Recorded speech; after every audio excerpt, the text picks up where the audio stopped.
বৈষম্য বিরোধী ছাত্র আন্দোলনের 4 সদস্য আটক। বরিশাল সরকারি বজ্রমোহন বিএম কলেজের 4 শিক্ষার্থীকে আটক করে থানায় সোপর্দ করেছে সেনাবাহিনীর সদস্যরা।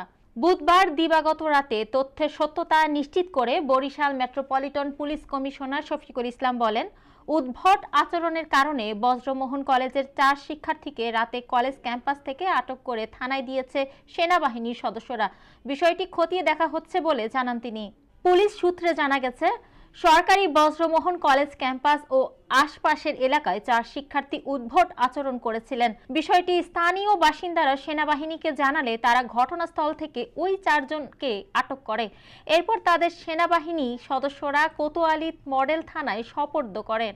এ সময় বিএম কলেজের একাধিক শিক্ষার্থীরা জানান, যাদের আটক করা হয়েছে তারা বৈষম্য বিরোধী ছাত্র আন্দোলন জেলার কমিটির সদস্য। তারা আরো জানান, কলেজ ক্যাম্পাসের পাশে শেরে বাংলা স্কুল নিয়ে একটু ঝামেলা রয়েছে, সেই ঘটনায় ওদের আটক করা হতে পারে বলেও উল্লেখ করেন তারা।